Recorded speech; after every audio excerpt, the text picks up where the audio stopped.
Bien,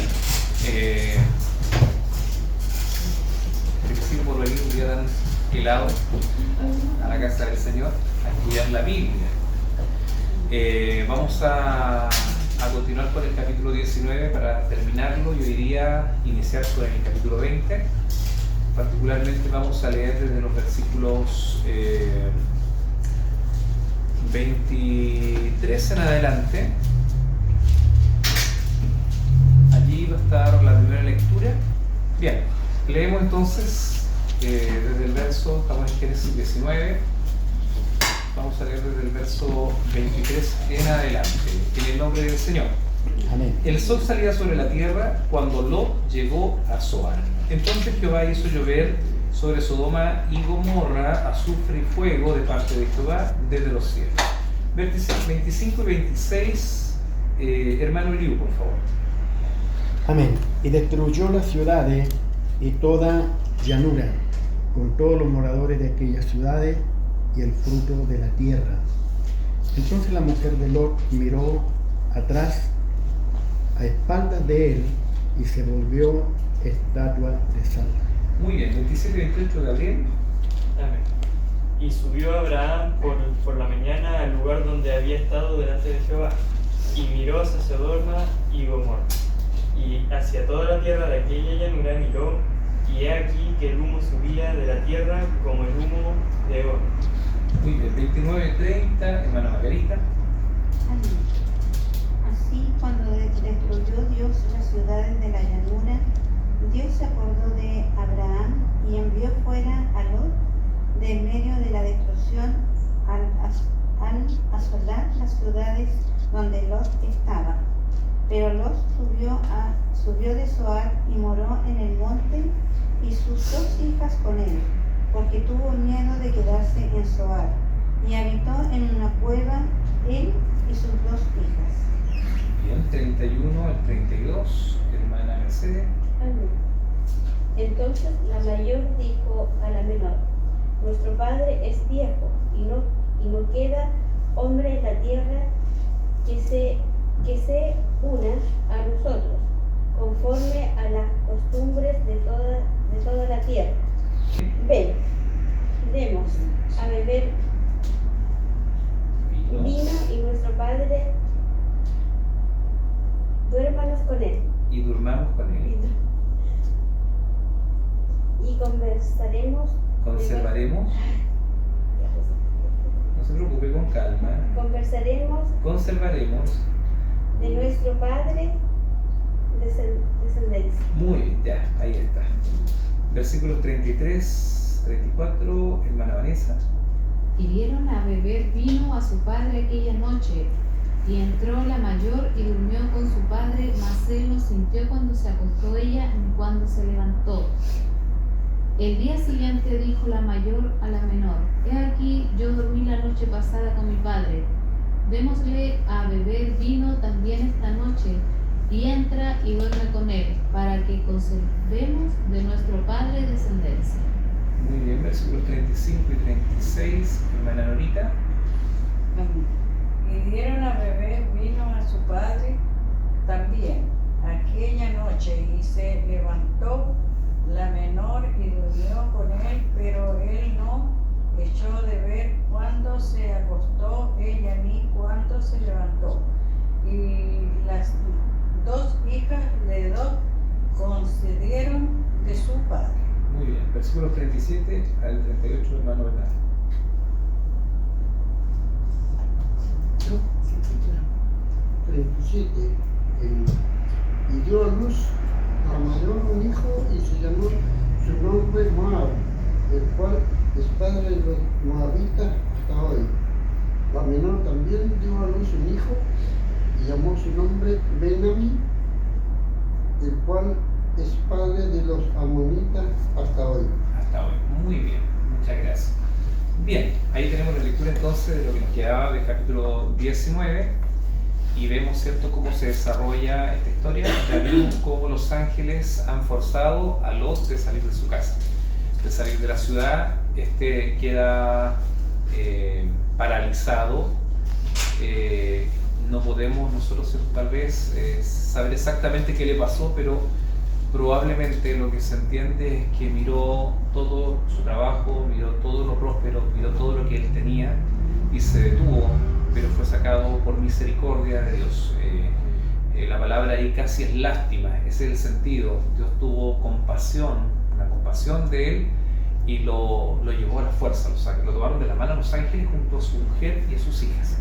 Ahora estamos viendo en este pasaje particularmente que cómo es este escape, cómo es esta salida y las consecuencias que tiene también la desobediencia y también las malas decisiones, ¿no? de este hombre Lot. Recuerden, y les quiero preguntar a ver si alguno se acuerda, ¿cuál es la causa por cual Dios se acordó de Lot? ¿Quién era Lot y por qué Dios lo salvó? ¿Qué opinan? Porque era el sobrino de Abraham. Ya partamos por ahí, que era promesa de Abraham para su descendencia, a pesar que él no es hijo, a causa de que Abraham intercedió. ¿Se acuerdan? Sí. Empezó con 50, con 45, hasta que llegó a subir al 10 justo Señor, y el Señor dijo, por 10 yo no destruiría la ciudad. Pero no habían 10. Bueno, además hay un acto que él realiza, que es probado, y que lo hablamos, y por lo mismo, a través de ayudar a otros, él también recibe como retribución también su salvación. ¿Qué fue? Ofreció a sus 2 hijas. Como un acto desesperado, ¿cierto? Sí. Entonces, él, ¿qué más? ¿Quién se acuerda de algo más de la historia? Aparte de eso, respecto de lo mismo, de cómo Dios lo probó en su fe. ¿Alguien se acuerda? ¿Qué más hizo él en favor de la divinidad? Él llevaba las costumbres antiguas de cómo se debía tratar a las personas que vienen de otras partes, o sea, le dar Sí. cobijo en su morada, Hospedaje. eso sí, Sí, muy bien. para eso. Muy bien, sí, Muy bueno. eso también es importante. Pero ¿se acuerda que los ángeles le dijeron que no? Que ellos iban a dormir fuera. ¿Qué ocurrió ahí? Él les rogó que entraran a morar con él en su casa. Sí, pero no fue una sugerencia, los cansó, Le insistió. les insistió de una forma demasiado insistente, porque ¿qué sabía él?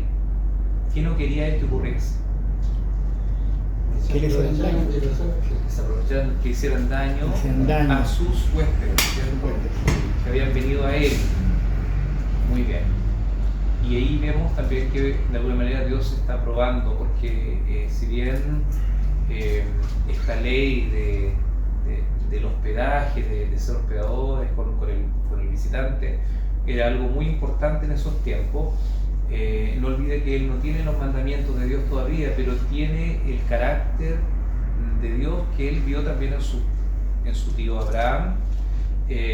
Por lo tanto, él tiene cierto esta búsqueda de la divinidad. No se olviden que también él estuvo siendo una antorcha encendida ahí en Sodoma. ¿Se acuerdan?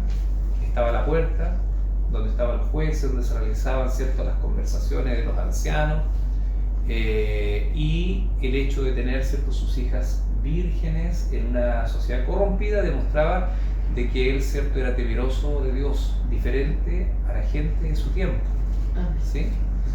Bueno, también vimos de que hubo una agresión hacia él y fue salvado por los ángeles, porque él hizo algo que nosotros nos veremos enfrentados a hacer en este tiempo. ¿Qué era?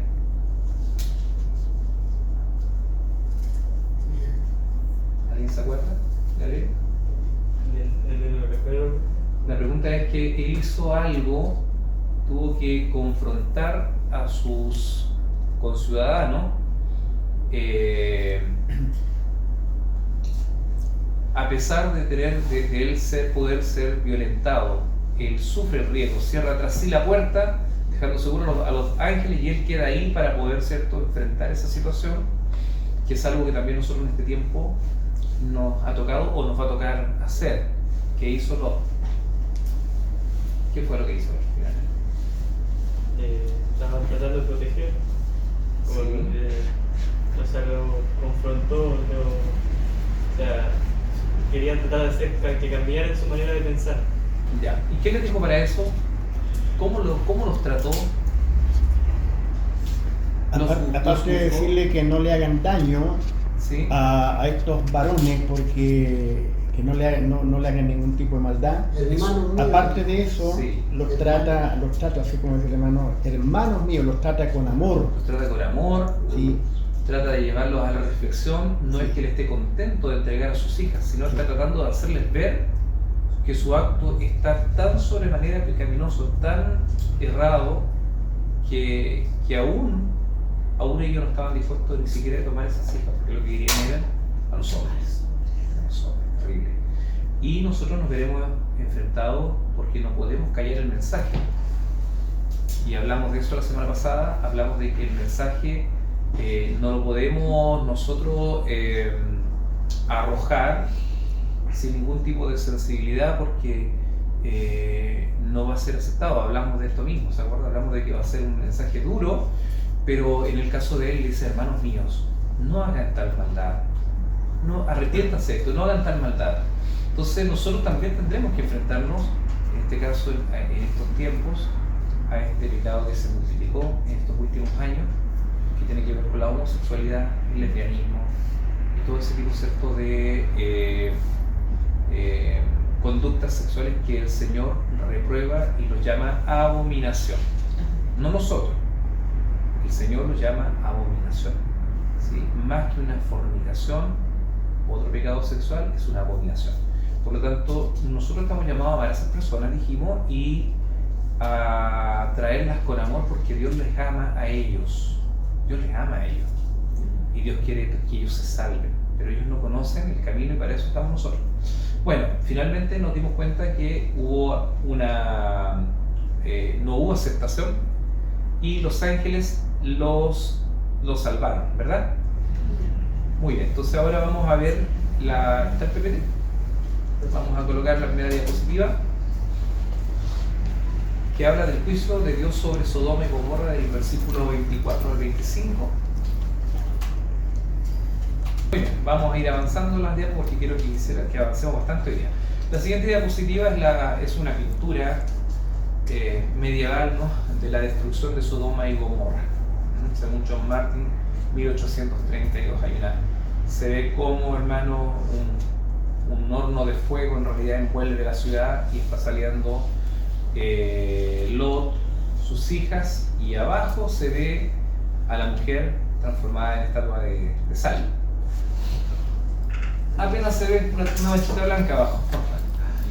Bueno, siguiente, Génesis 19 del 24 al 25 ahora, dice que entonces Jehová hizo llover sobre Sodoma y Gomorra, azufre y fuego de parte de Jehová desde los cielos. Aquí es importante notar que hoy día la gente que estudia el terreno, la parte, cierto, geológica de la zona, se da cuenta de que hay rasgos de azufre, que hay gran porcentaje en el suelo mineral de sal. Entonces también hablan de algunos volcanes circundantes a la zona donde pudo estar Sodoma y Gomorra, y los científicos dicen que lo que realmente fue erupciones volcánicas que destruyeron la ciudad. Claro, porque ven obviamente en su investigación una posible causa. Para nosotros lo importante es que este fuego y este azufre vino por voluntad soberana de Dios. ¿Que pudo haber usado? Sí, pudo haber usado efectivamente volcanes, la materia, o hacer caer fuego y azufre sin nada. Hay otros que dicen que probablemente la cola de un cometa pasó muy cerca de la atmósfera y quemó toda esa zona. Lo cierto es que el evento que se ha explicado de forma científica no quita lo que la Biblia dice, que dice que Jehová hizo llover sobre Sodoma y sobre Gomorra azufre y fuego, y fue de parte de Jehová de los cielos. Yo quiero en este sentido ponerlos al tanto de que muchas veces va a escuchar usted por ejemplo, que cuando se abre el mar rojo y Moisés, dice la Biblia, que pasó con el pueblo, más de 2 millones de personas, en seco, porque se abrieron las aguas. Bueno, hoy día la ciencia habla de ráfagas de viento a una velocidad que pudieron descubrir el lecho marino. Bueno, las hipótesis que la ciencia presenta no son de alguna manera contrarias, porque Dios de alguna manera abrió y separó el mar, y nosotros sí lo entendemos. La causa de cómo fue que separó el mar quizás es lo que los investigadores intentan obviamente atribuir a un efecto natural y no a un efecto divino. ¿Ya? Bueno, sigamos. 25 dice: y destruyó las ciudades y toda aquella llanura, con todos los moradores de aquellas ciudades, y el fruto de la tierra que era tan maravilloso en las riberas, ¿cierto?, de esos ríos y de esas llanuras verdes que había visto de lejos, ¿cierto?, Lot, y que ahora están consumidas por el fuego, por el azufre. Y además, según lo que estudiamos en la clase pasada, nos dimos cuenta de que hoy día parte o gran parte de lo que fue Sodoma y Gomorra están bajo el mar muerto, hoy día, mar salado. Vamos a la siguiente. Vamos a ver entonces el versículo ahora 26, que habla de la desobediencia de la mujer de Lot. Segunda mujer en la Biblia que parece tan desobediente, ¿no? La primera, Eva. Pero ahora vemos, ¿cierto?, que esta mujer, hermano, aquí vamos a tratar de ser un poco investigadores e imaginarnos qué puede haber pasado por su cabeza, porque la Biblia no describe realmente por qué ella miró hacia atrás. Hay obviamente solamente hipótesis. ¿Ya? Entonces vamos con la siguiente. Lot y su familia huyendo del juicio. Ahí hay otra pintura, otra foto, ¿cierto? Bueno, no puede ser foto, una pintura del juicio de Dios sobre Sodoma. Vamos con la siguiente. En Génesis 19:26 dice que entonces la mujer de Lot miró atrás a espaldas de él y se volvió estatua de sal. Y allí esa estatua de sal, no se imagine como cuando usted compra sal en el supermercado, blanca, ¿verdad?, refinada, y que de esa se volvió una estatua de sal, así como esa sal. No. Aquí el contexto de volverse estatua de sal tiene que ver con un suelo quemado por el juicio, tierra, el terreno. O sea, ella se volvió al igual que el terreno. O sea, un cúmulo, ¿cierto?, de azufre y sal. ¿Ya? Hoy día en los documentarios te vas a encontrar que dicen: esta es la mujer de Lot, y ven la figura de una piedra que tiene como la forma de una mujer, como agachándose. Bueno, uno no está seguro de eso, uno no puede decir que eso es así, ¿ya? Porque en realidad hoy día y de hace mucho tiempo que la gente ha ido haciendo hallazgos y ha traído con esto beneficios relacionados, ¿cierto?, al turismo y a todo ese tipo de cosas, ¿ya? Pero no podemos decir que esa es simplemente lo que el relato bíblico nosotros nos enseña. Ahora, este relato es tan cierto que en el libro de Lucas es relatado por el Señor Jesús, en el capítulo 17, verso 32. Ahí dice: acordaos de la mujer de Lot, respecto de, ¿cierto?, volver atrás, de mirar hacia atrás. ¿Por qué no leemos lo que dice? A ver, ¿quién busca? Lucas 17, 32, por favor. El primero que la encuentre nomás.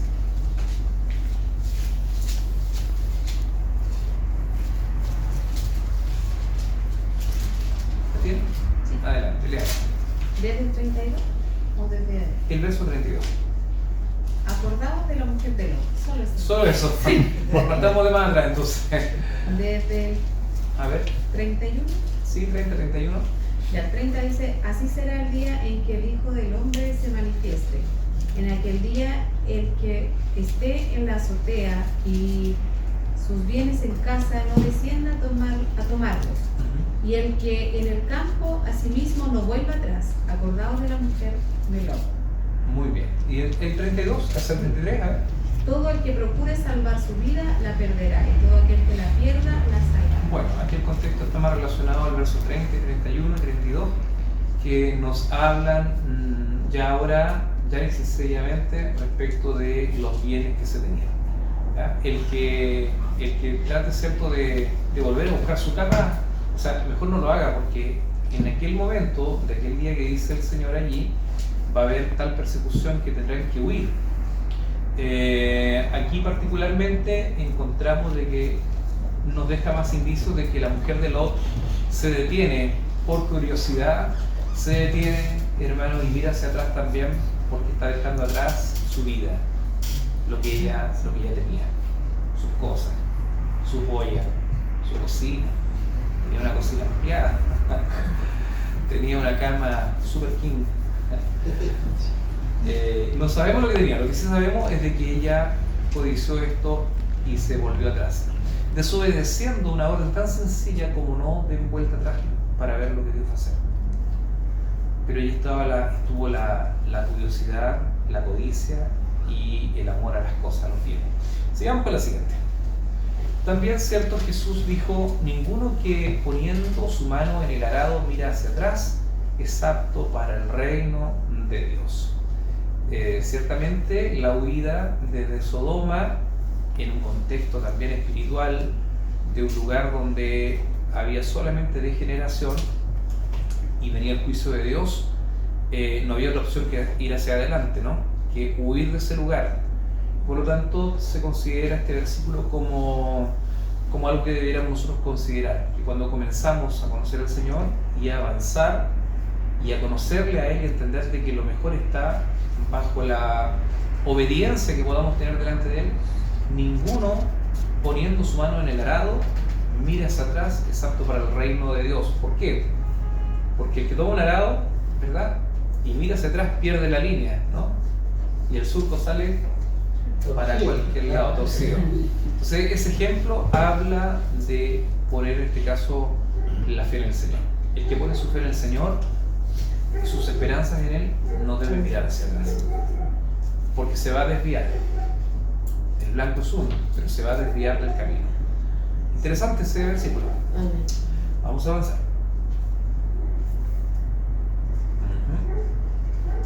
Bueno, vamos. Abraham mira la destrucción de Sodoma y Gomorra y ve la respuesta a su oración. Versículos 27 al 29, que la siguiente diapo dice: y subió Abraham por la mañana al lugar donde había estado delante de ellos. ¿De quiénes? De los ángeles. Y miró hacia Sodoma y Gomorra y hacia toda la tierra de aquella llanura miró. Y aquí que el humo subía de la tierra como el humo de un horno. Así, cuando destruyó Dios las ciudades de la llanura, Dios se acordó de Abraham y envió fuera a Lot de en medio de la destrucción, al asolar las ciudades donde Lot estaba. Vamos al siguiente. El triste final de Lot y sus hijas, versículos 30 al 38, que los leímos, los releeremos un poquito. Bueno, la siguiente diapo tiene un cuadro pintado también allí de Lot y sus hijas. El alcohol e incesto. El incesto es una relación sexual entre parientes, entre los que están prohibido el matrimonio, por ejemplo, padres e hijos.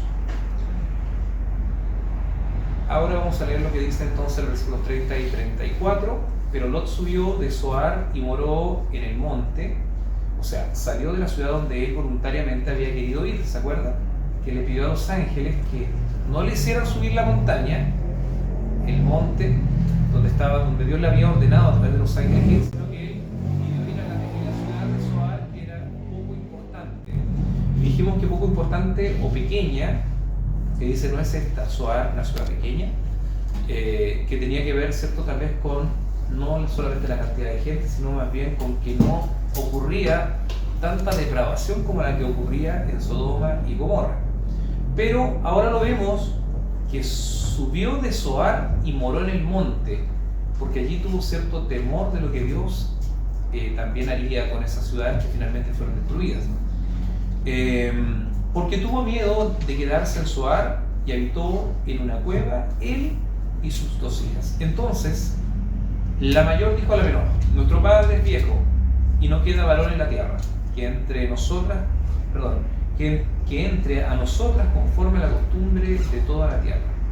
Ven, demos a beber vino a nuestro padre y durmamos con él. Y conservaremos de nuestro padre descendencia. Y dieron a beber vino a su padre aquella noche, y entró la mayor y durmió con su padre, mas él no sintió cuando se acostó ella ni cuando se levantó. El día siguiente dijo la mayor a la menor, aquí no tengo lo que dice, pero fue exactamente, dijo, cierto, yo anoche dormí con mi padre, ahora debemos beber nuevamente vino a nuestro padre, duerme con él y así conservaremos descendencia. Bueno, aquí en la siguiente diapositiva vamos a ver que hay una pregunta: ¿por qué el del insecto? Y hay algunas probabilidades.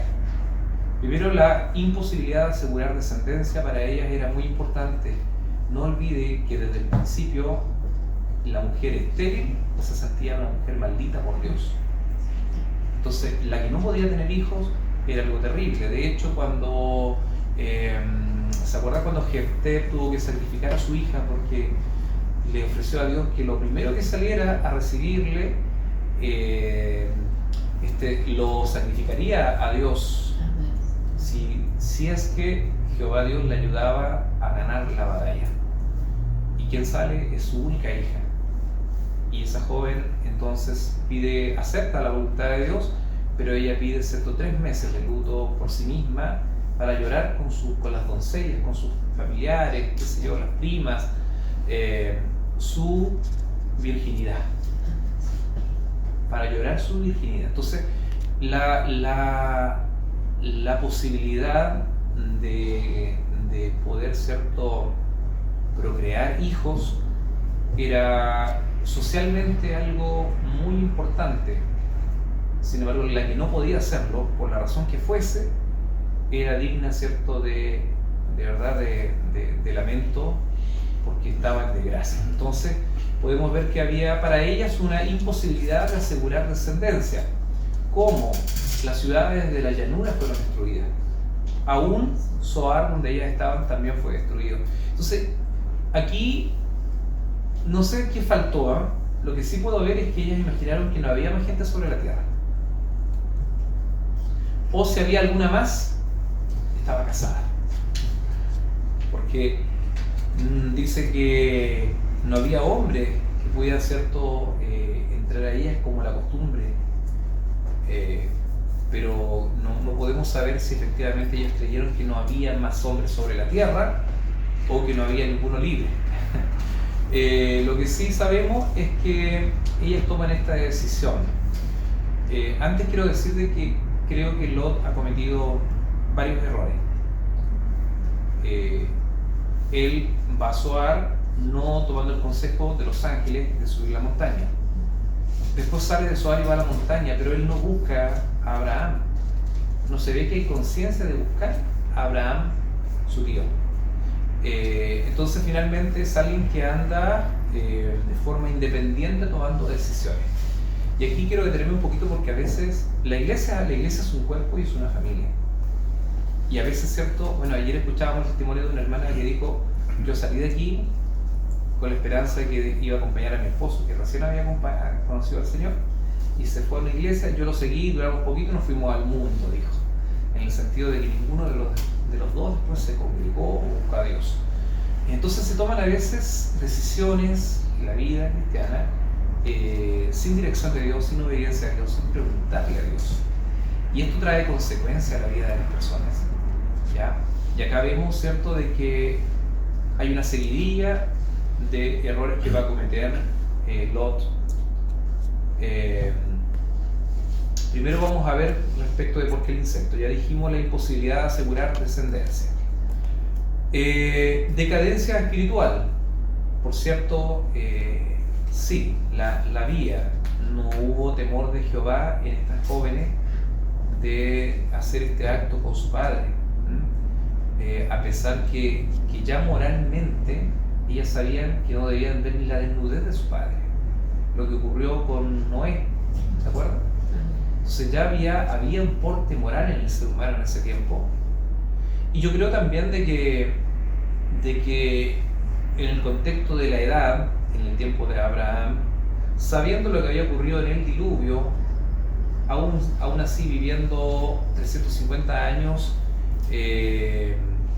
Noé después del diluvio, podemos decir de que estas mujeres tienen también esta información de que Dios alguna vez había terminado la existencia del ser humano. Por lo tanto, ellos creían que estaban también en la misma condición, que se había repetido la historia. Porque le voy a decir una cosa, generalmente cuando pasa una catástrofe, un terremoto, usted piensa que es el acabo del mundo. Pero resulta que el terremoto es en su ciudad o en su región, y el civil del mundo sigue como siempre, ¿o no? Claro, pero para esas personas es el acabo del mundo. Y si eso ocurre ahora, imagínense en aquel tiempo cuando realmente ocurrió un cataclismo tan grande como lo fue el diluvio universal. Así que ahí tenemos una decadencia también espiritual, de falta de fe, de búsqueda del Señor, la influencia del medio, la inmoralidad reinante podría ser también una causal de que haya empujado a las jóvenes o a estas hijas a realizar también este acto, porque allí en Sodoma y Gomorra, hermanos, esto era el pan del día, ¿sí? A pesar de que ellas eran vírgenes y su padre las había mantenido correctamente educadas, la influencia del medio pudo también a ellas hacer que se atreviesen a hacer algo como aquello. Por otra parte, el error, la Biblia pareciera mostrar que es un error de las mujeres nada más, y que dice que Lot no se dio cuenta cuando se acostó una de ellas, y cuando se levantó en la mañana tampoco se dio cuenta porque estaba tan ebrio que él no se acordó absolutamente de nada. Pero ciertamente su responsabilidad es llegar al límite de beber para la embriaguez, ¿o no?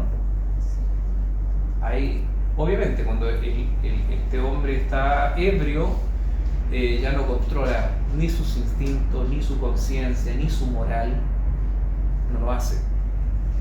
Pero cuando él estaba sobrio, él debe haber puesto el pare, ¿o no? Dígame si no es lo que pasa con el pecado en general.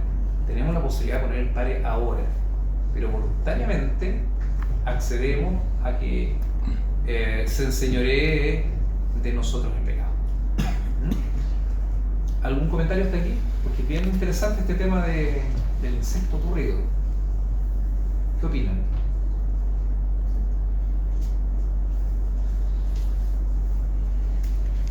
A mí me queda la duda en Lot, que él no se dio cuenta con la hija mayor, y después tampoco se da cuenta con la hija menor.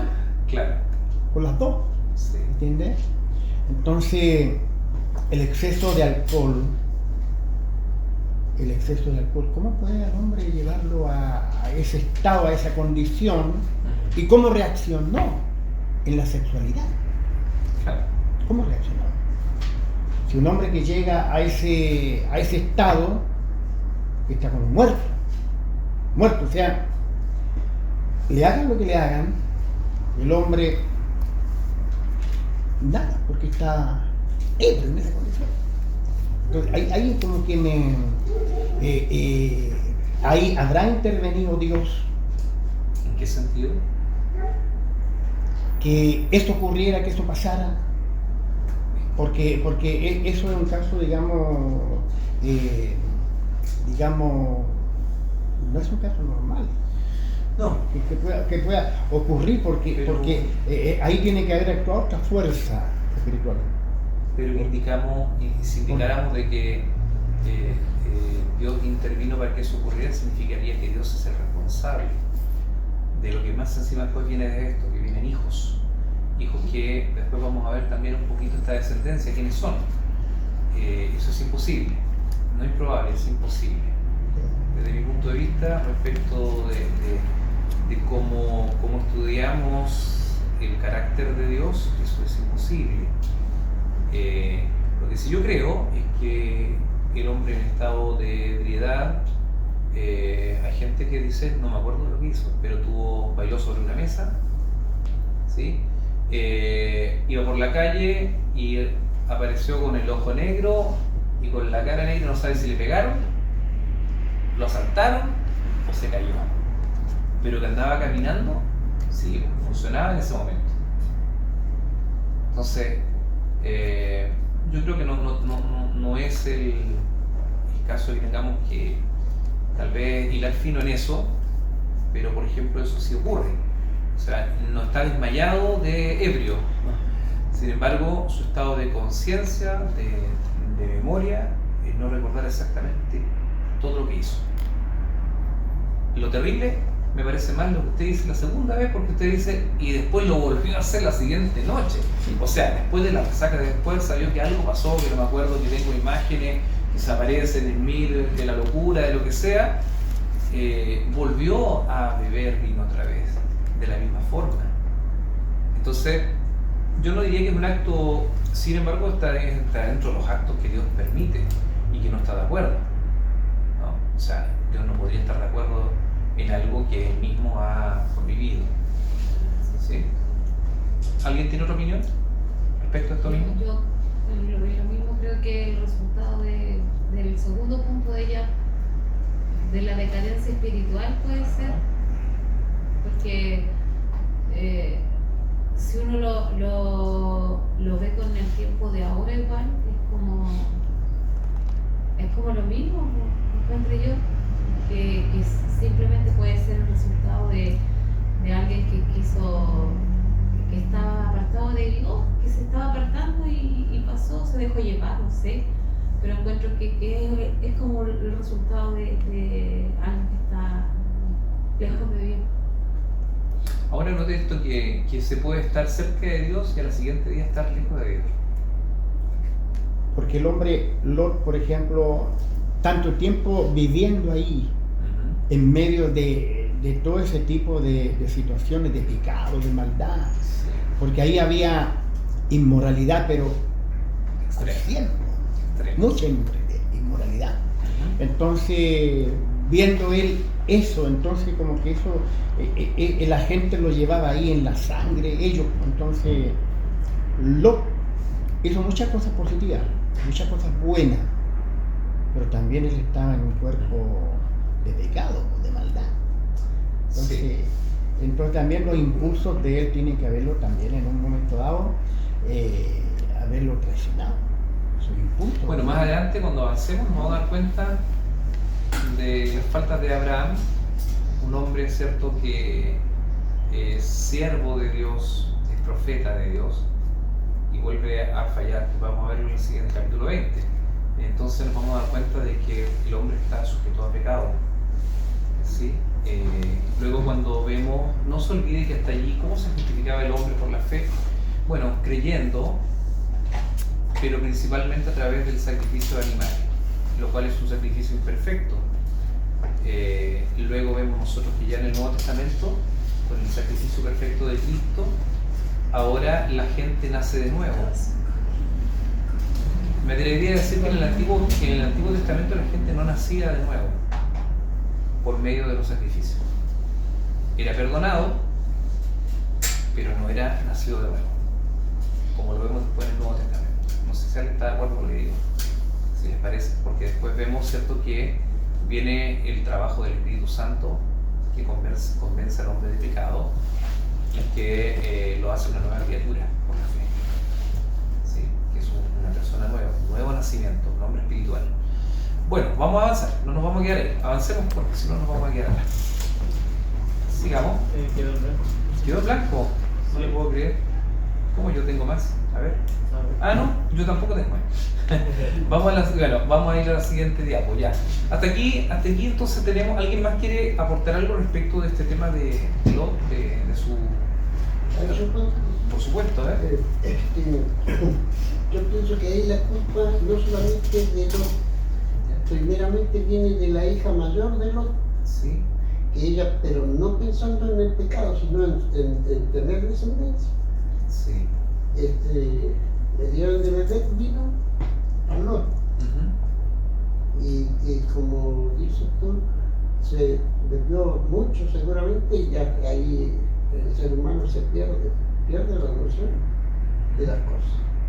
Claro. Entonces, ahí vienen, dentro de esas dos cosas, viene la descendencia de de los hijos que tuvieron esas dos mujeres que son hijas de Lot. Sí. Pienso yo que puede ser eso. Sí. Si analizamos, está bien hecho su análisis. Si miramos de que esto parte no con Lot, esto parte con las hijas, con la hija mayor de Lot, es cierto.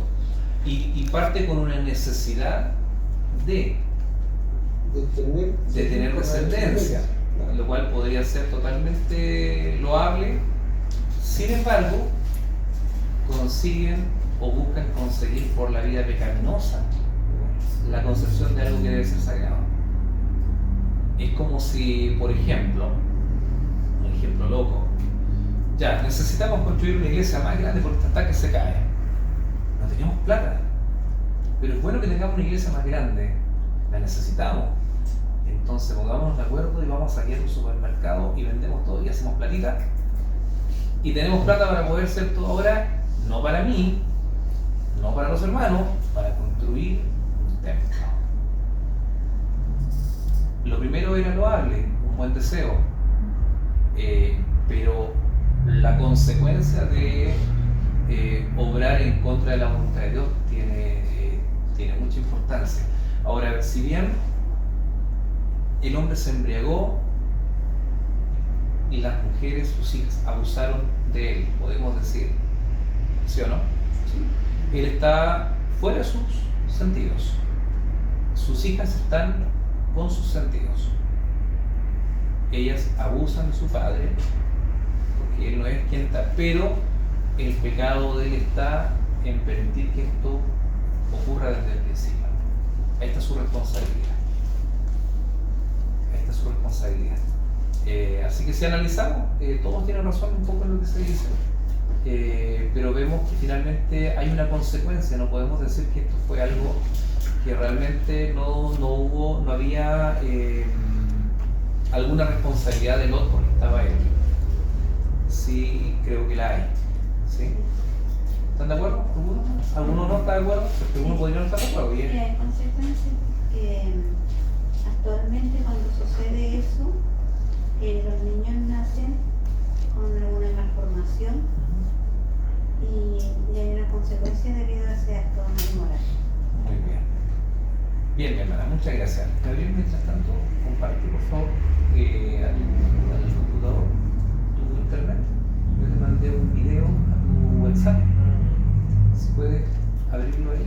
Mientras tanto yo, porque, bueno, vamos a ver.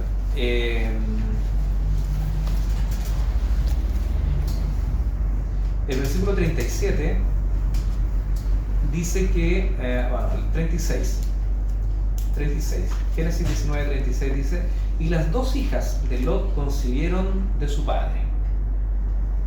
Las dos hijas de Lot concibieron de su padre. Y dio a luz la mayor un hijo y llamó su nombre Moab. De allí vienen, ¿cierto?, los moabitas. Y el cual es padre de los moabitas, dice justamente hasta hoy.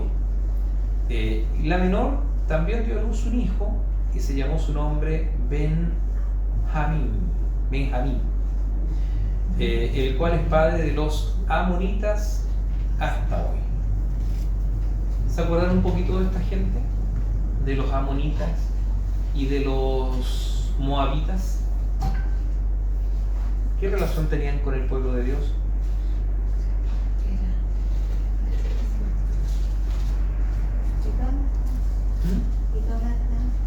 Sí, eran idólatras, ¿qué más? ¿Mataban niños, lo ofrecían como sacrificio?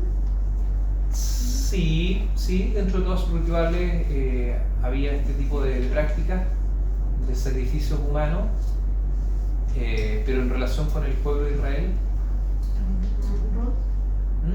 Había una mujer que era moabita y... Bueno, esta alcanzó misericordia, ¿sí? Y fue a través de ella, ¿verdad? Ruth y su suegra era Noemí sí era judía, pero Ruth era moabita, justamente. Alcanzó misericordia de vos, ¿cierto? El pariente redentor en esa historia que salva del hambre de alguna manera a su suegra y ahí hay un tema, una figura también de la revelación de Cristo en esto. ¿La encontré? Sí, lo encontré. Bueno, es un video de 5 minutitos, ¿ya? 5 minutitos más o menos, y vamos a ver quiénes eran estos moabitas y estos amonitas que a veces nosotros leemos en otros libros, ¿eh? En otros libros, cuando vemos en el Antiguo Testamento, luchas, vemos que los moabitas también fueron los que no recibieron a los israelitas después de cruzar, cuando venían cruzando, entrando a la tierra prometida, ¿se acuerdan? Que pidieron pasar por ahí, no los dejaron pasar, y son... Bueno, pero vamos a ver qué video nos dice. ¿Está listo? Ahí está. A ver.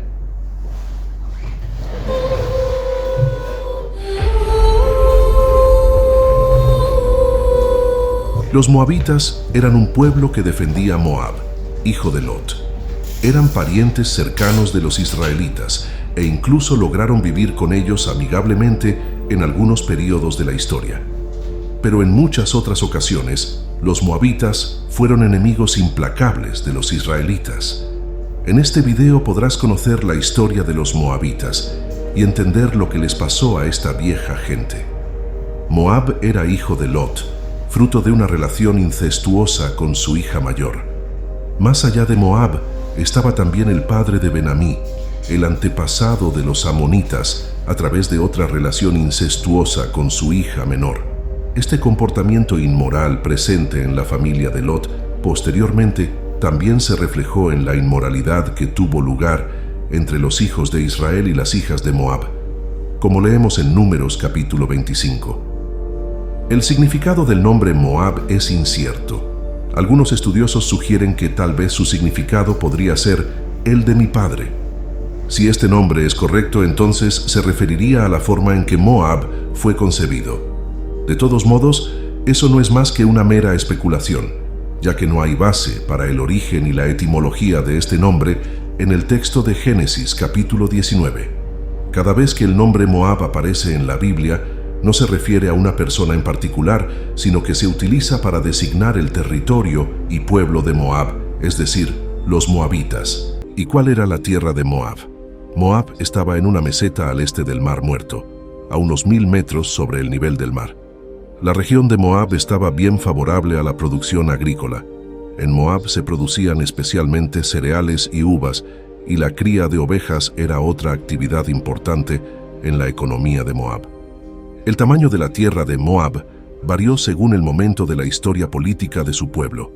En general, la frontera sur de Moab encontraba el valle del río Edom, y la frontera norte iba desde el río Arnón hasta alcanzar un límite incierto en algunos periodos.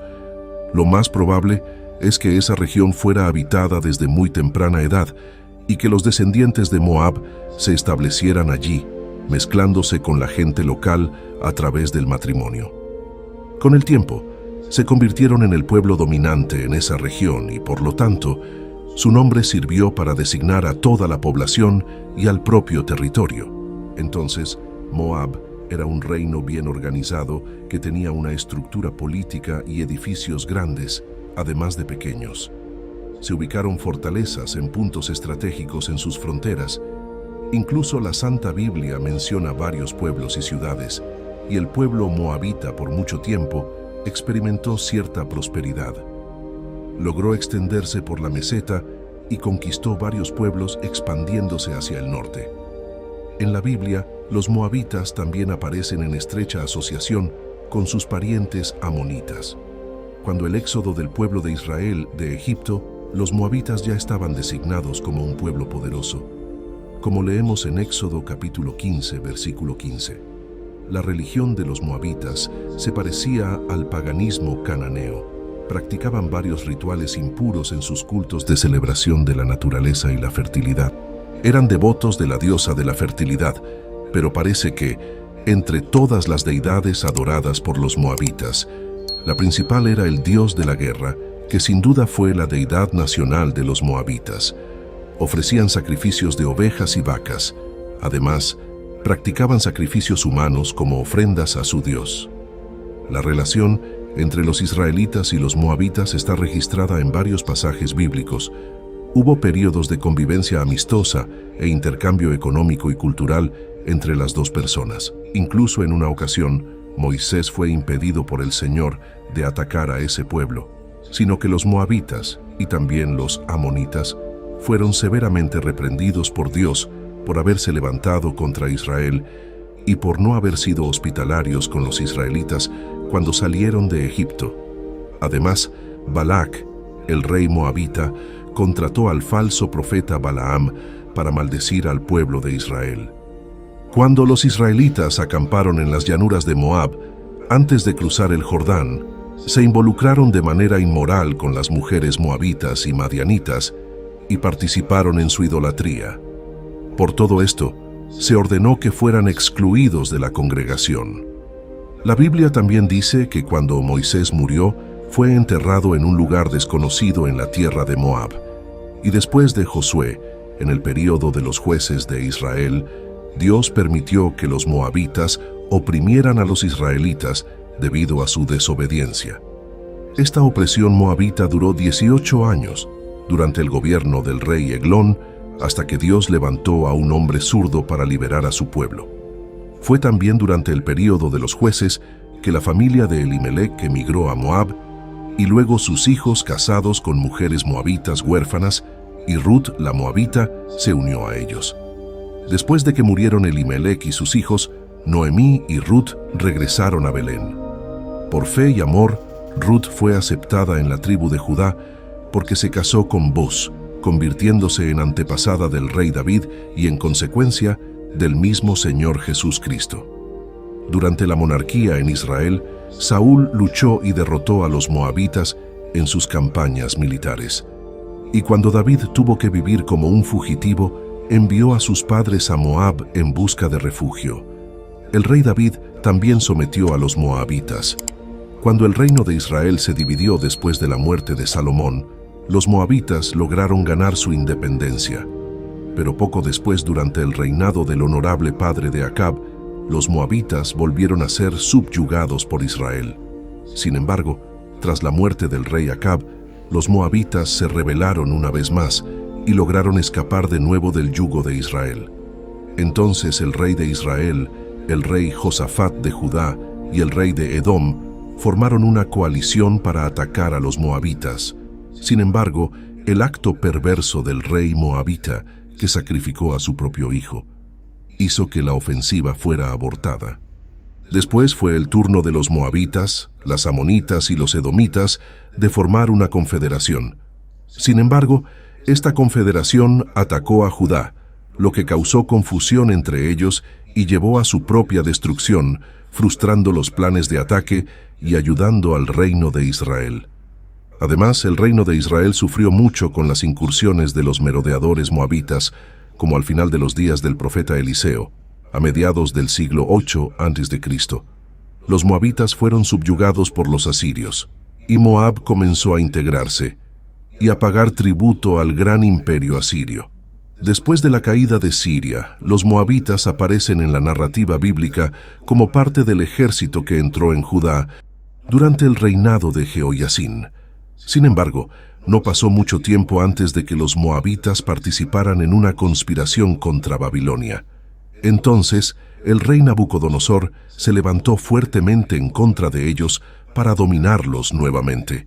Pero incluso después de que el imperio babilónico cayó, los moabitas continuaron subordinados a los persas.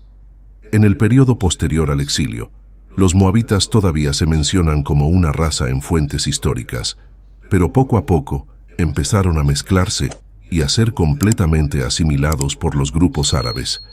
Todo lo que sucedió en contra de Moab, incluida su completa destrucción, fue anunciado por los profetas del Señor. Los moabitas eran un pueblo antiguo que habitaba la región al este del Mar Muerto, en lo que hoy es Jordania. Su historia está estrechamente relacionada con la de los israelitas, ya que eran parientes cercanos. Según la Biblia, los moabitas eran descendientes de Moab, quien fue hijo de Lot, sobrino de Abraham, y nacido de una relación incestuosa entre Lot y una de sus hijas. Esta conexión familiar complicada estableció un vínculo cultural y político entre los moabitas y los israelitas. A lo largo de la historia bíblica, los moabitas fueron tanto aliados como enemigos de Israel. Hubo periodos de convivencia pacífica y cooperación económica, pero también momentos de conflicto y guerra. Los moabitas adoraban a una variedad de dioses, incluido el dios de la guerra Chemosh, y practicaban rituales religiosos que a menudo entraban en conflicto con las creencias israelitas. La historia de los moabitas nos ofrece una oportunidad para reflexionar sobre temas como la identidad cultural, la relación con los vecinos y la importancia de la fe y la religión en la sociedad. A través de su historia, vemos cómo las acciones individuales y las decisiones políticas pueden tener consecuencias duraderas para una comunidad entera. También nos recuerda la complejidad de las relaciones humanas y la necesidad de buscar la paz y la reconciliación, incluso en medio de diferencias culturales y religiosas. En última instancia, la historia de los moabitas nos enseña sobre la importancia de la comprensión mutua, el perdón y la búsqueda de la paz en un mundo lleno de diversidad y conflicto. Nos desafía a examinar nuestras propias relaciones con aquellos que son diferentes a nosotros y a buscar formas de construir puentes en lugar de barreras. Muy bien, ¿qué les pareció la historia de los moabitas? Interesante, ¿eh? Guerreros. Dense cuenta que muchas veces en el video apareció estas guerras que tuvieron con los israelitas. ¿Y los israelitas de dónde vienen? De Abraham. De Abraham. Entonces básicamente eran medios primos. Pero practicaron ritos y todo tipo de culto que era, como lo decía bien ahí, de los cananeos, bastante totalmente fuera de lo que significa la santidad de Dios. Así que eso. Bueno, vamos a hacer el break, ya es hora, son las 9, vamos a dar un cafecito, así que dejamos hasta acá el capítulo 19. Ya, vamos a continuar entonces con el capítulo número 20. ¿Se da cuenta cómo hemos avanzado? Vamos al capítulo 20. Vamos a leer el capítulo 20, que ya es una nueva historia, la cual también vamos a revisar. Así que atento a la lectura, busquen su Biblia, Génesis capítulo 20. Ya, después de este imprevisto de la luz, damos lectura entonces a Génesis capítulo 20 en el nombre del Señor. Amén. De allí partió Abraham a la tierra del Negev y acampó entre Cades y Shur y habitó como forastero en Gerar. Y dijo Abraham de Sara su mujer, es mi hermana. Y Abimelech, rey de Gerar, envió y tomó a Sara. Pero Dios vino a Abimelech en sueño de noche y le dijo: he aquí, muerto eres a causa de la mujer que has tomado, la cual es casada con marido. Mas Abimelech no se había llegado a ella y dijo: Señor, ¿matarás también al inocente? No me dijo él, mi hermana es, y ella también dijo, es mi hermano. Con sencillez de corazón y con limpieza de mis manos he hecho esto.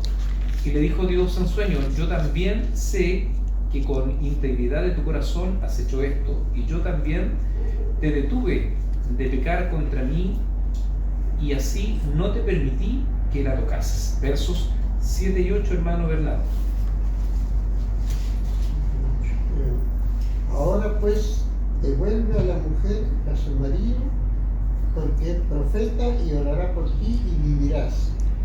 Y si no la devolvieres, sabe que de cierto morirás tú y todos los tuyos.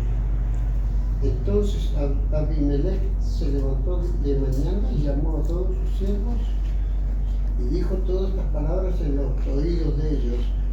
Y temieron los hombres en gran manera. Ahí, muy bien, muchas gracias. Versos 9 y 10, hermana Scarlett. Después llamó Abimelech a Abraham y le dijo: ¿qué nos has hecho? ¿En qué pequé yo contra ti? ¿Qué has traído sobre mí y sobre mi reino tan grande pecado? Lo que no debiste hacer, has hecho conmigo. Dijo también Abimelech a Abraham: ¿Qué pensabas para que hicieses esto? Versículos 11 al 13, hermano Jairo. Y Abraham respondió: porque dije que para mí ciertamente no hay temor de Dios en este lugar, y me matarán por causa de mi mujer. Y a la verdad también es mi hermana, hija de mi padre, mas no hija de mi madre, y la tomé por mujer. 13. Y cuando Dios me hizo salir errante de la casa de mi padre, yo le dije: esta es la merced que tú harás conmigo, que en todos los lugares a donde lleguemos, digas de mí, mi hermano es. 14 al 16, hermano querido. Amén. Entonces Abimelech tomó ovejas y vacas y siervos y siervas y se los dio a Abraham y le devolvió a Sara su mujer. Y dijo Abimelech: he aquí mi tierra está delante de ti, habita donde bien te parezca.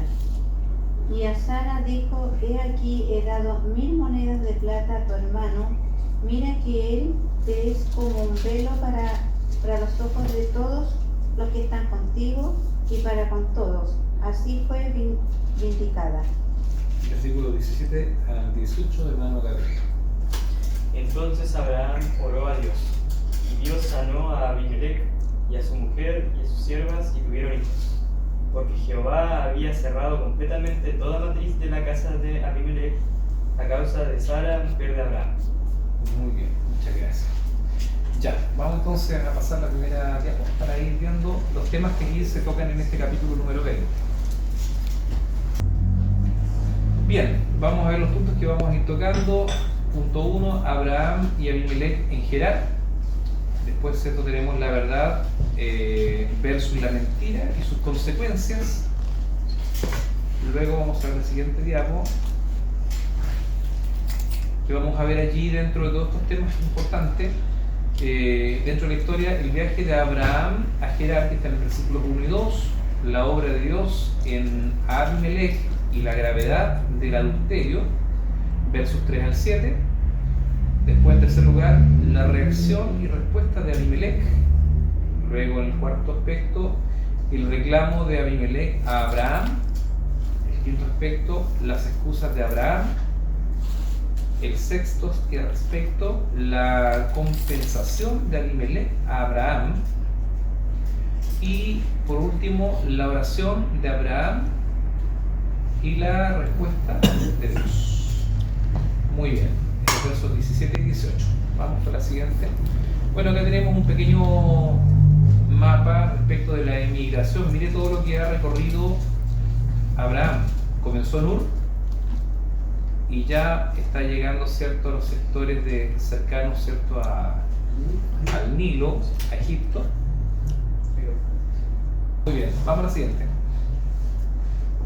Ahí hay otro mapa con el recorrido actual, que de la región de Sodoma hasta Gerar. En total, toda esa vuelta, 800 kilómetros, una gran cantidad de kilómetros. Vamos con la siguiente. Viaje de Abraham a Gerar. Vamos a ir avanzando.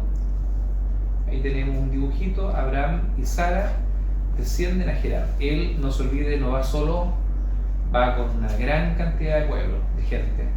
Va con mucho ganado, no se olvide que era un hombre inmensamente rico también. Vamos a la diapo 7, donde habla de Génesis 21. De allí partió Abraham a la tierra del Negev y acampó entre Cades y Shur y habitó como forastero en Gerar. ¿Me sigue? A la siguiente, Abraham, el hombre común con deseos de progreso, como forastero en Gerar.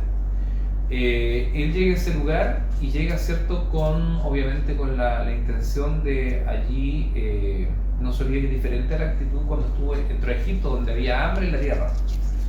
Ahora él tiene muchas posesiones y él entra en este caso a Gerar, donde está también gente que comercia. Él llega a comerciar, llega, ¿cierto?, a prosperar en ese lugar de la tierra. Vamos avanzando, vamos en Génesis 21 nada más. Abraham y Sara repiten por segunda vez la mentira. ¿Se acuerdan que la primera vez fue en Egipto? ¿Cuál es la mentira? Se la hizo pasar a su mujer por hermana. Por hermana. Que ciertamente que es su hermana por parte de padre, más no por parte de madre. ¿Ya? Sí era su hermana. Pero más adelante nos vamos a dar cuenta por qué es una mentira, a pesar de que es una media verdad. La siguiente, Abraham dice a Sara que diga que es su hermana al presentarse ante Abimelech. Note que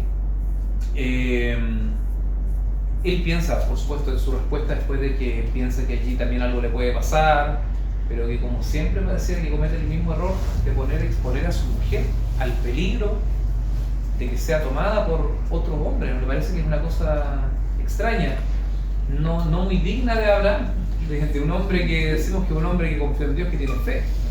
Pero ellos tenían un acuerdo donde ellos fueran, para que no le matasen a él diría que es entonces su hermana. Ahora, antes de avanzar, quiero recordarles que ya Sara tiene 90. No 90, 60, 90, no sabemos. Tiene 90 años. Claro, es una mujer ya anciana. Ahora nosotros no podemos, la Biblia dice que era bellísima, era hermosa. Pero después nos vamos a dar cuenta de otros detalles de ese tema. Bueno, vamos a ver la siguiente diapo. En Génesis 22 dice que dijo Abraham de Sara, su mujer es mi hermana, y Abimelech, rey de Gerar, envió y tomó a Sara. La siguiente, Abimelech cree que Sara es hermana de Abraham. Ahí está. Vamos a la otra. En el 25 dice, no me dijo él, este es un reclamo de Abimelech, no me dijo él, mi hermana es, y ella también dijo, es mi hermano. Claro, era una mentira confabulada. Obviamente en su misión, creo yo, Sara a Abraham, que no creo que de ella no era la que tenía esta idea, siempre fue la idea de Abraham. Ahora queremos analizar aquí qué es la mentira. La mentira, entonces, como una expresión, es la expresión o manifestación contraria a lo que se sabe o se cree o se piensa, ¿cierto?, de que es verdad. Pero a veces se utiliza también la omisión de información como una mentira, ¿o no? Sí. Algunos dicen, no dije mentira, simplemente no le dije toda la verdad. Pero es mentira igual. ¿Qué opinan? Bueno, a veces se dicen cosas como mentira piadosa, a veces. Una mentira piadosa. Pero es mentira. Pero es mentira, ¿ya? Muy bien. La mentira. Sigamos con la siguiente. Ahí tenemos a Pinocho. La sugerencia es reconocer que la mentira es pecado. De todas maneras es pecado. Si desea librarse de la mentira, mírela como Dios la ve, como un pecado, mas no como una debilidad o una mala costumbre o como una exageración o algo parecido. Porque claramente se le resta importancia a la mentira. Hace unas predicaciones atrás también hablé de esto, que se le resta importancia a algunos pecados y se considera muy sobremanera pecaminoso algunos otros. Pero lo importante es cómo mira a Dios, ¿se acuerdan? Cómo mira a Dios. Y dijimos incluso, hablando de la borrachera de Lot, dijimos, ¿cierto?, de que también los borrachos, así como los adúlteros, como los homicidas, están todos en la misma condenación. ¿Sí? No hay un grado de condenación menor para el borracho que para el homicida. A pesar que a nosotros nos parece algo poco común, pero es como lo mira Dios. Por lo tanto, una mentira también, hermanos, es un pecado grave delante del Señor. Porque claramente y literalmente dice, los mentirosos no heredarán el reino de los cielos. Los mentirosos. Y la mentira es algo que se da mucho, y aunque usted no lo crea, en los cristianos también. En los cristianos también. Hermanito, ¿por ¿por qué no llega todavía al punto de prédica? No, es que mire que lo pasó esto, lo otro, y tiene una cantidad de... porque no piensa lo que está diciendo, sino que simplemente aflora la mentira. Eso por decir algo menor, pero justamente el ocultar la verdad es un pecado bastante grave, a pesar de que nosotros lo miramos como algo muy sencillo. Aquí vemos, ¿cierto?, a Abraham que ha mentido entre comillas, porque dijo la verdad, era su hermana, pero no dijo que era su hermana y que era su mujer, ¿cierto? Entonces no dijo toda la verdad. ¿Qué es la verdad? Expresión que se usa para asegurar la certeza de algo, la verdad. Por lo tanto no queda como un algo a medias, ¿no? Bueno, ¿te robaste o no te robaste, no sé, los 10.000 pesos? Y buscan, ¿cierto?, como una excusa tratando de decir otra cosa. Bueno, no eran 10.000, eran 5.000. No me robé los 10.000, pero me robé 5.000. Entonces, si no es tan puntual la pregunta, pareciese que al desviarla no estamos mintiendo. Expresión que se usa para asegurar la certeza de algo. Totalmente claro, que no queden dudas, eso es la verdad. Entonces, conformidad de lo que se dice con lo que se siente o piensa. La palabra del Señor en Juan 17:17, una persona, la palabra del Señor. Veamos lo que dice Juan 17:17. A ver. Santifícalos en tu verdad, tu palabra es verdad. Ok, ahí está la palabra del Señor, entonces verdad. ¿Qué dice Juan 14:16? Y yo Perdón, 14:6. 14:6. Y Jesús le dijo: yo soy el camino, la verdad y la vida, nadie viene al Padre sino por mí. Bueno, ahí es más profundo porque en realidad la persona de Cristo se determina como la verdad, como la fuente de la verdad, ya desde el punto de vista ya no cotidiano, sino espiritual y real y absoluto. Sigamos, ya tenemos, bueno, yo creo que todos nosotros sabemos qué es lo que es la verdad y la mentira. Vamos con la siguiente. La obra de Dios en Abimelech. Abimelech es un rey pagano, no es un rey creyente, pero hasta un rey no creyente y pagano puede tener más moral que Abraham, del cual, cierto, tiene la promesa de que de él viene un pueblo innumerable, ¿no? Vamos a avanzar. Dios habla y concientiza a Abimelech. ¿Cómo lo hace? Pero Dios vino a Abimelech en sueño cuando ha tomado por mujer para su harén a Sara. Abimelech tiene un sueño en la noche y Dios le dice: he aquí, miren lo que le dice: muerto eres. Imagínense el terror que sintió en su visión, en su sueño, que Dios le diga: muerto eres, a causa de la mujer que has tomado, la cual es casada con marido. O sea, hermano, él se sintió afligido en su sueño. Vamos a avanzar. Vemos lo siguiente. ¿Cómo nos habla Dios? Porque aquí Dios le habló en un sueño. Nosotros encontramos revelaciones en la Biblia de diferentes formas.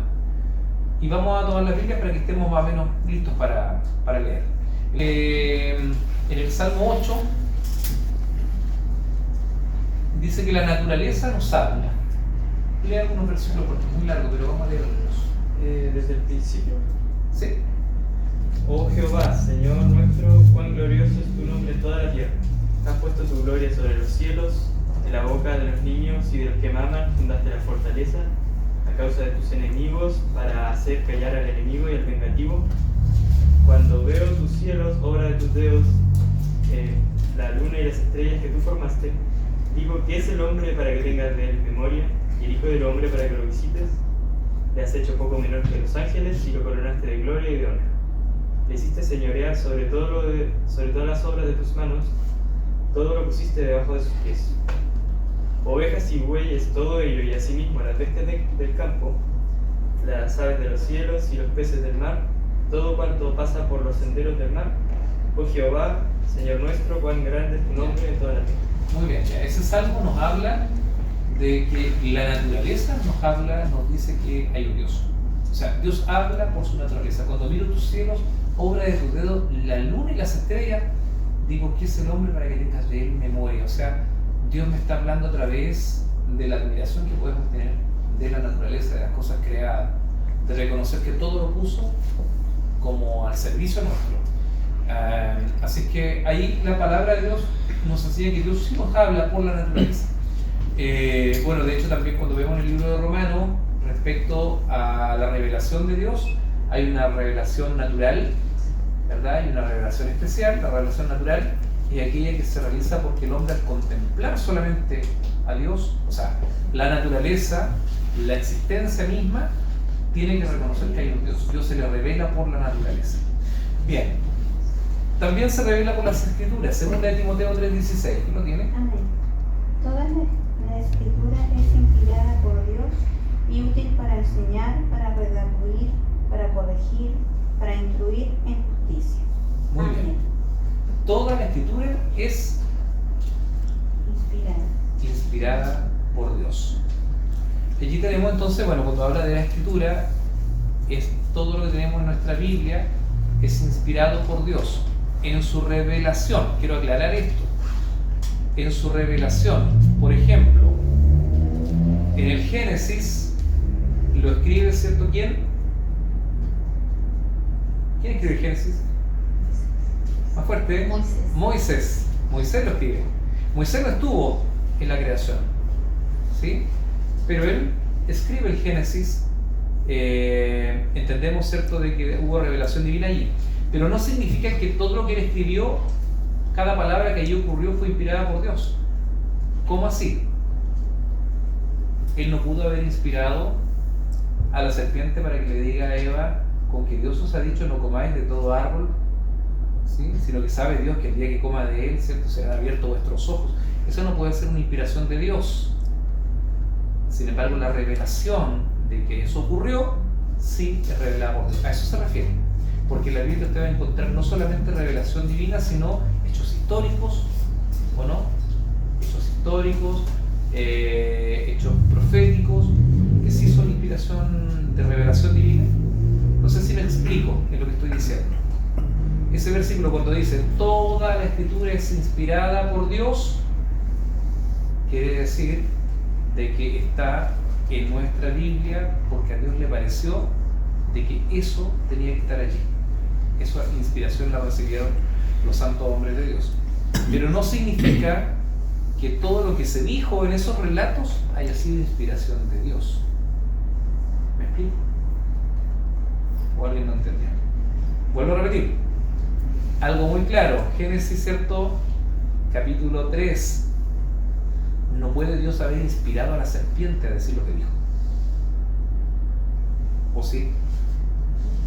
No, pues, porque algo malo, ¿no? Claro, entonces no puede inspirar el mal. Sin embargo, es un hecho histórico revelado por el Espíritu para que pueda ser conocido por nosotros. Pero a eso se refiere con toda la Escritura es inspirada por Dios. No puede ser, por ejemplo, inspirado por Dios la serie, ¿cierto?, de esto mismo. Hablemos de algo bien básico. ¿Pudo haber sido inspirado por Dios que Abraham mintiera? No. Entonces, ese versículo no se refiere a que cada una de las cosas que estén escritas ahí, Dios esté de acuerdo con esto porque Él lo reveló a esas personas de esa manera, sino a los escritores de escribir estos. Eso yo creo que quiero explicar. ¿Ya? Bien. Nos habla también a través de Jesucristo. Hebreos 1, versos 1 y 2. Amén. Dios, habiendo hablado muchas veces y de muchas maneras en otro tiempo a los padres por los profetas, en estos postreros días nos ha hablado por el Hijo, a quien constituyó heredero de todo y por quien asimismo hizo el universo. Muy bien, entonces allí, ¿quién habla? Jesucristo. Nos habla por Jesucristo. Ya nos habla por la naturaleza, por las Escrituras, por Jesucristo. Salmo 16:7. Bendiciré a Jehová que me aconseja, aún en las noches me enseña mi conciencia. Muy bien. O sea, nos enseña en la conciencia, nos habla Dios en la conciencia. claramente dentro de nosotros hay una vocecita que dice no lo hagas, ¿o no? Nos habla en la conciencia. Hoy día el Espíritu de Dios es encargado de hacer aquello. Sí, nos habla por las circunstancias. Salmo 90, verso 3. Dice, vuelve a convertir en polvo al hombre y dice, convertíos hijos de los hombres. Correcto, bueno, podríamos decir, ¿cierto?, de que hay una comparación respecto de la formación del hombre y la conversión del hombre. En este caso particular dice que el hombre vuelve al polvo. Por lo tanto, las circunstancias nos hablan de que eso también Dios nos habla por estas circunstancias. Tal vez hay otra más clara, ¿no? Vemos, por ejemplo, que cómo le habla Dios a José. José, aparte de los sueños, no tuvo otras revelaciones personales. Sin embargo, ¿cómo le reveló Dios a él cuando tuvo que perdonar a sus hermanos que a causa de lo que él vivió, el pueblo sería salvo, que Dios lo había preparado todo para ese tiempo? ¿Se acuerdan? Cuando fue llevado esclavo a Egipto. Y ahora, años después, él es el primer ministro, podemos decir así, de economía, el segundo después de Faraón. Y las circunstancias a él le hablaron que todo aquello que pasó, todo lo que él vivió, lo que él sufrió, fue designio de Dios para poder salvar al pueblo.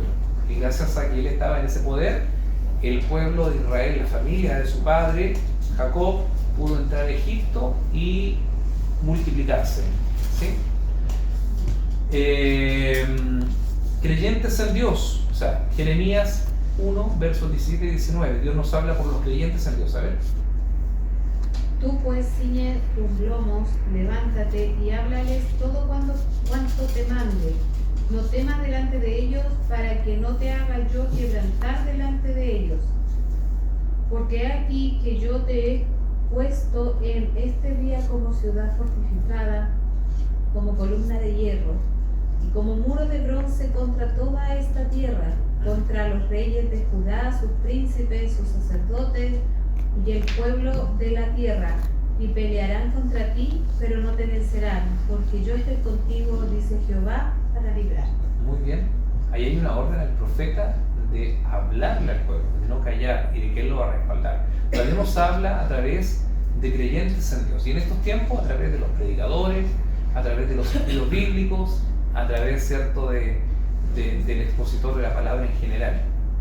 Y de los profetas también, del don de profecía que hoy día también opera.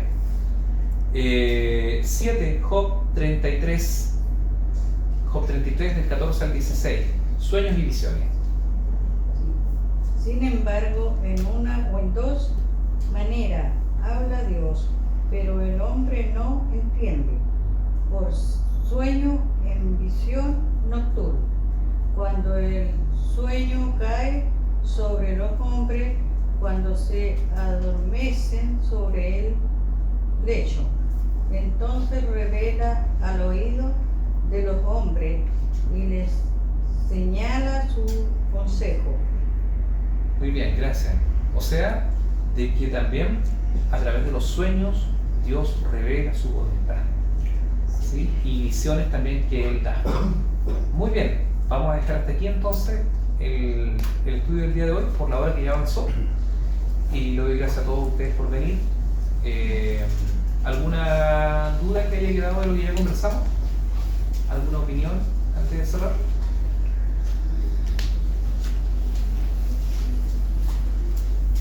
¿Nada? ¿Todo claro? ¿Alguien? ¿Algo que le llamó la atención? Sara, Sara. con 90 años. Sí. ¿Y cómo este rey la vio tan hermosa, tan atractiva, como para enviar, atraerla para... eso me queda como... Bueno, en la próxima clase te lo voy a explicar mejor. Ya. Pero lo que le quiero decir es que aparte de que no podemos descartar la belleza de Sara, ¿sí?, a su edad,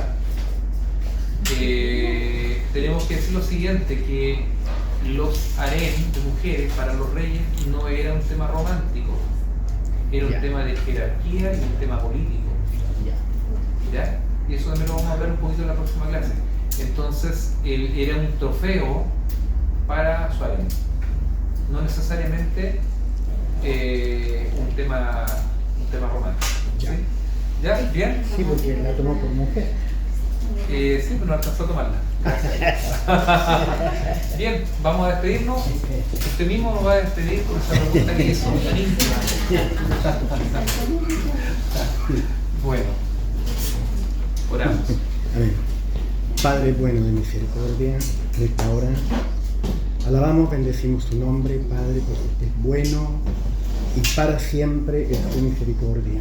Gracias. Gracias porque hemos podido participar, Señor, de este estudio, de esta clase, Señor, muy importante para nuestra vida espiritual.